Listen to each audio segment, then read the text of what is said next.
For 3 years, no one had managed to get close to Trueno, the most dangerous bull in Andalusia. He had attacked 5 veterinarians, destroyed 3 corrals, and everyone wanted to sacrifice him. But when a 4-year-old boy escaped from his father and ran toward that 800-kilo beast, everyone held their breath. What happened next left everyone speechless. The boy was not only not attacked, but something magical occurred that no one believed possible. A story that will make you believe that innocence can tame even the wildest beast. Los Olivos Farm, Seville countryside, Andalusia. A livestock ranch that in other times was the pride of the Hernandez family, but now everyone only talked about him, Trueno, a black fighting bull, 800 kilos of muscle and rage that had terrorized men and animals for 3 years. "That damn bull has to be sacrificed," said Mayor Ruiz to the farm owner, Jose Hernandez, 65 years old. "He's too dangerous." Jose looked at the reinforced corral where Trueno walked nervously, his black eyes shining with ancestral fury. "I can't, Mayor.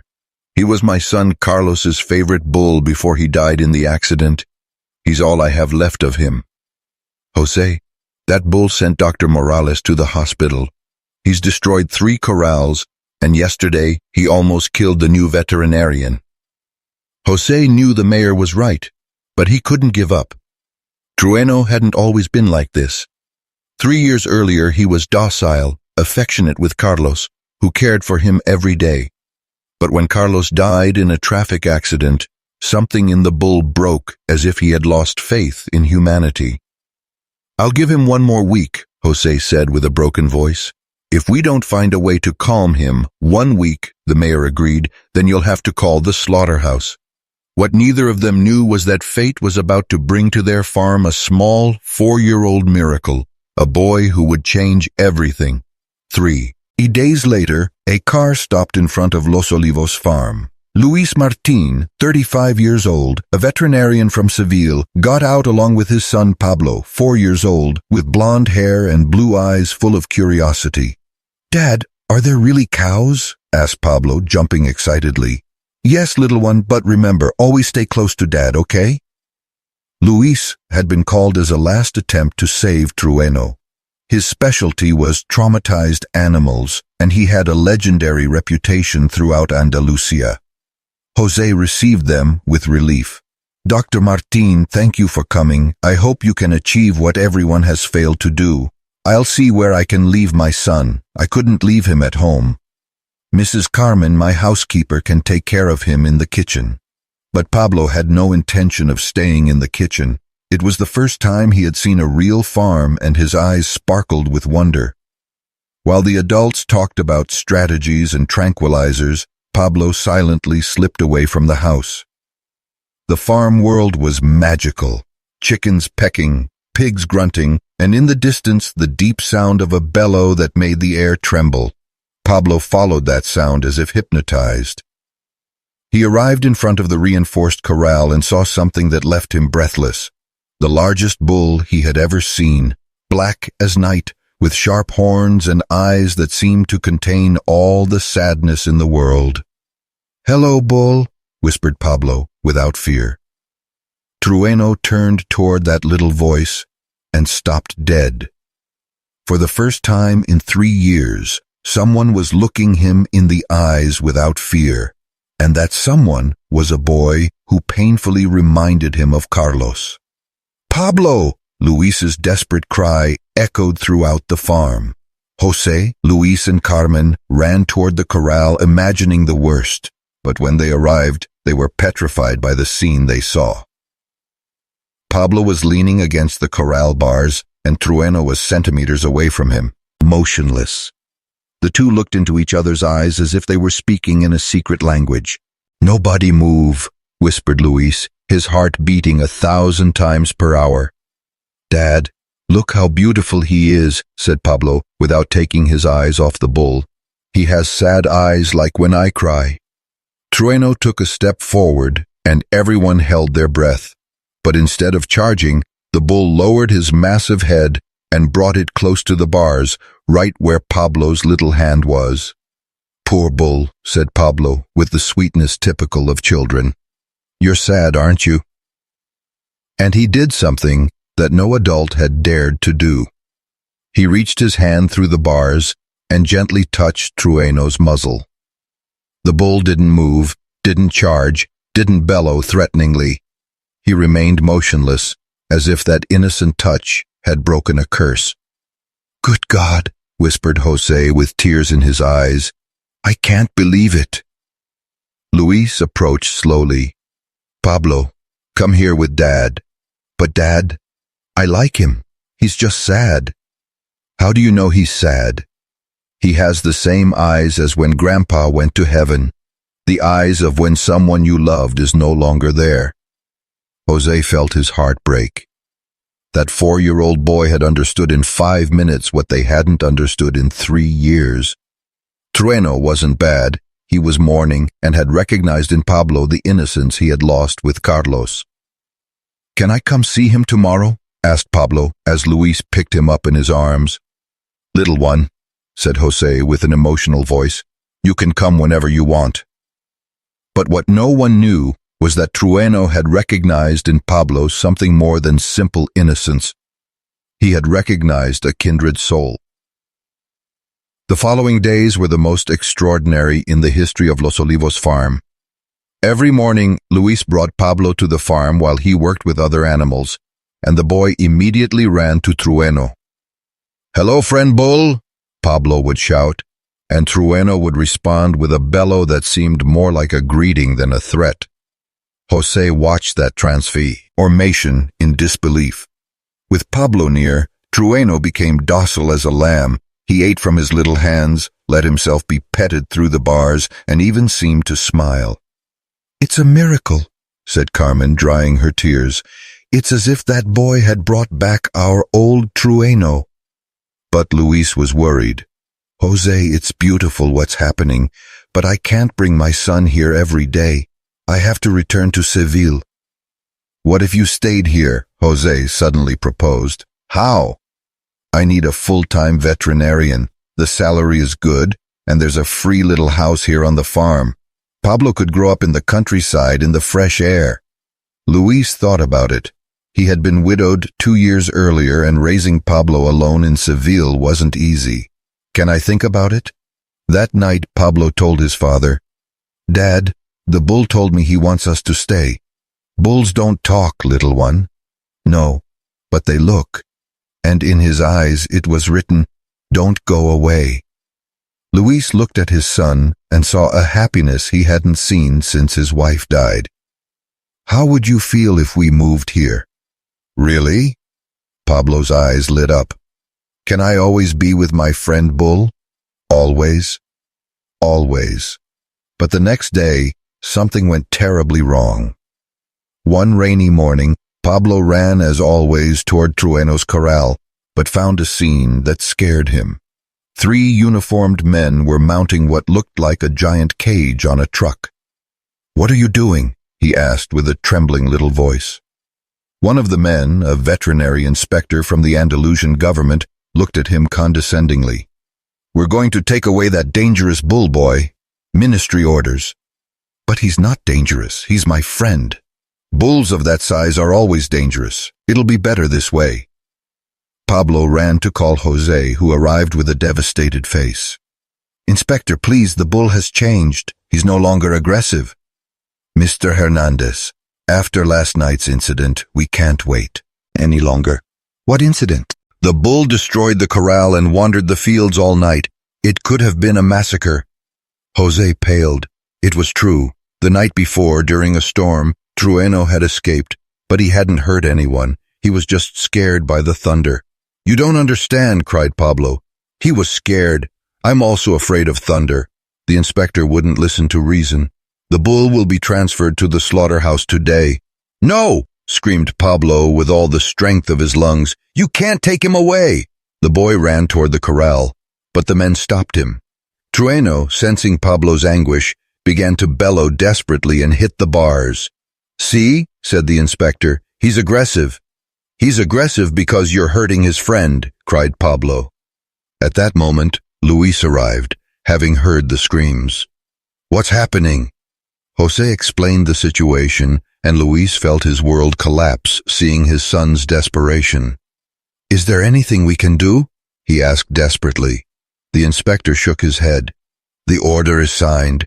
The bull goes today." But Pablo didn't give up. With the determination typical of children who know they're right, he did something that left everyone speechless.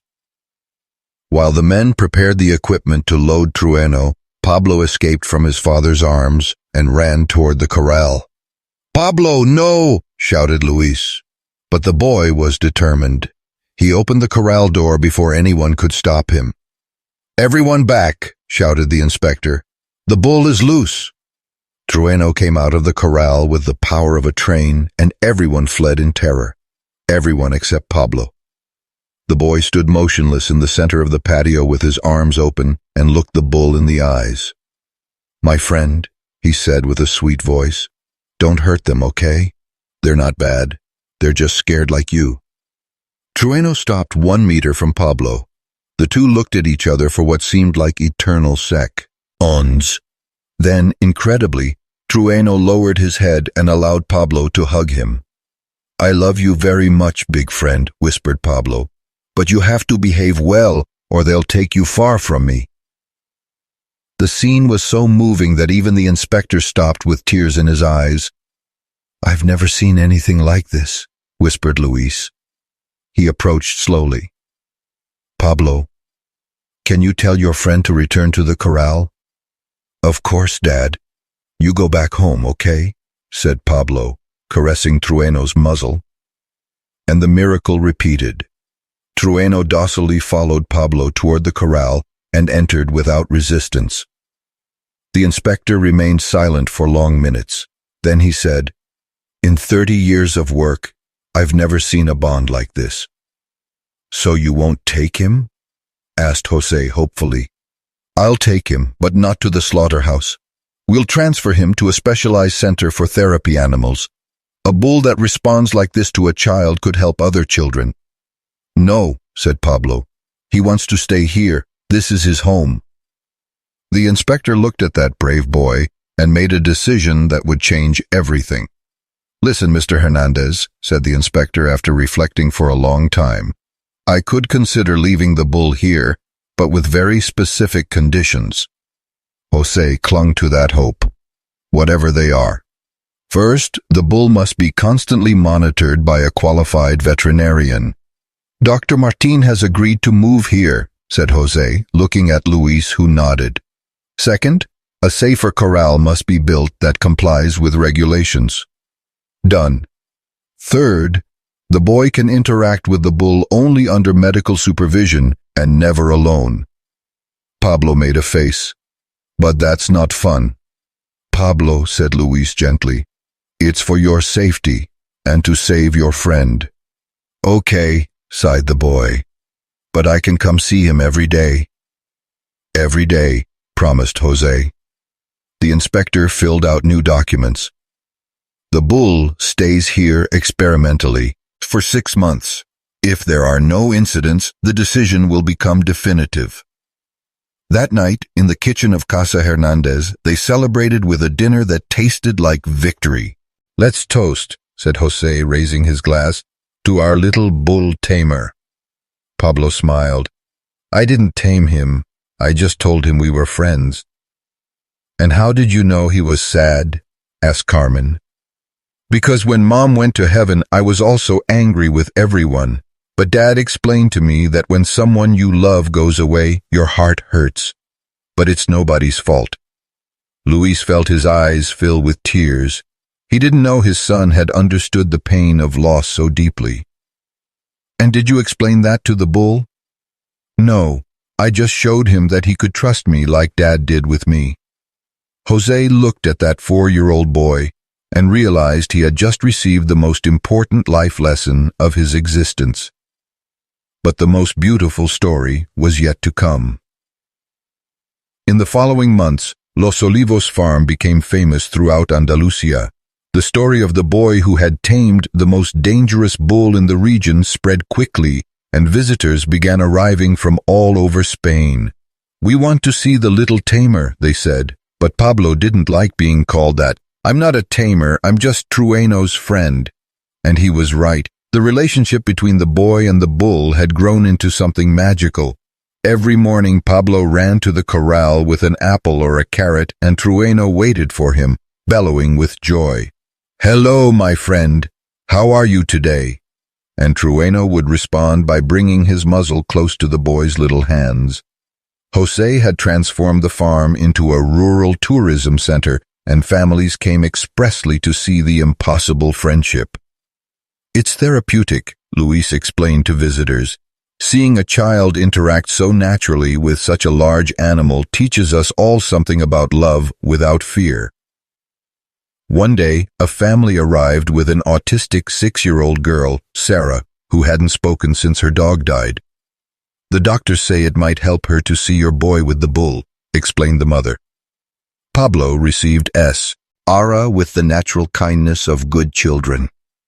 "Do you want to meet my friend Trueno?" Sarah didn't respond, but followed him to the corral. When she saw Trueno, her eyes lit up for the first time in months. "He's big," whispered Sarah, speaking for the first time in a long time. "Yes, but he's good. Do you want to touch him?" Sarah timidly reached out her hand, and Trueno approached gently. That day, Sarah spoke her first complete sentences in months. The news traveled throughout Spain, and soon the farm became a reference point for animal therapy. But the most beautiful moment was yet to come. 2 years later, Los Olivos farm had become a small paradise. Luis had married Carmen, Jose's housekeeper, and together they had formed a beautiful family. Pablo, now 6 years old, had become the little guardian of all the farm animals, but Trueno remained his best friend. "You know what, Dad Luis?" said Pablo one night. He had started calling Carmen Mom Carmen, and this made everyone happy. "Tell me, little one. I think Trueno was waiting for me." "What do you mean?" "I think he knew that one day someone would come who would understand his sad heart, and that I also needed a special friend." Luis hugged his son. "I think you're right." Jose, now 70 years old, but rejuvenated by happiness, looked at his farm full of life, children laughing, serene animals, and at the center of it all, the impossible friendship between a boy and a bull. "Carlos, my son," he whispered, looking at the sky, "I think you sent Pablo to take care of your Trueno." One day, a journalist asked Pablo, "How did you manage not to be afraid of such a big bull?" Pablo thought about it a little, then responded with the wisdom of children. "Fear is born when you don't understand, but if you look into someone's eyes and see that they have a heart like yours, then there's no more fear, only love." And what do you see? In Trueno's eyes, I see a friend who had lost hope and has found it again, like me. When Mom died and Dad taught me that love never dies, it just changes form. That night, while Pablo said goodnight to Trueno, as he did every night, the bull did something new. He knelt in front of the boy, allowing him to climb on his back. "Look, Dad," shouted Pablo excitedly. "Trueno wants to take me for a ride." And so, in the golden sunset of Andalusia, a 6-year-old boy rode the bull that everyone feared, proving to the world that true love can really tame any beast. Because he hadn't tamed Trueno with force, he had healed him with love, and in return, Trueno had healed the lonely heart of a boy who had lost his mother. Sometimes miracles are 4 years old and simply believe in friendship. If this story has moved you, if you believe that the innocence of children can work miracles that we adults no longer know how to see, leave a little heart below. I want to hear from you. Have you ever seen a child do something that left you speechless? Do you believe that animals can feel the purity of the heart? What has been the bravest gesture you've seen a child make? If this story has touched your heart, like it. If you believe in the power of innocence, subscribe for stories that will make you believe in everyday miracles. Share with those who need to remember the beauty of pure friendship. Comment, "Impossible friendship," if you also believe that love can do everything. Remember, sometimes all it takes is the pure heart of a child to transform fear into love. And when this happens, the most beautiful friendships in the world are born. See you in the next video with another story that will show you that miracles still exist. I love you, hearts that believe in innocence.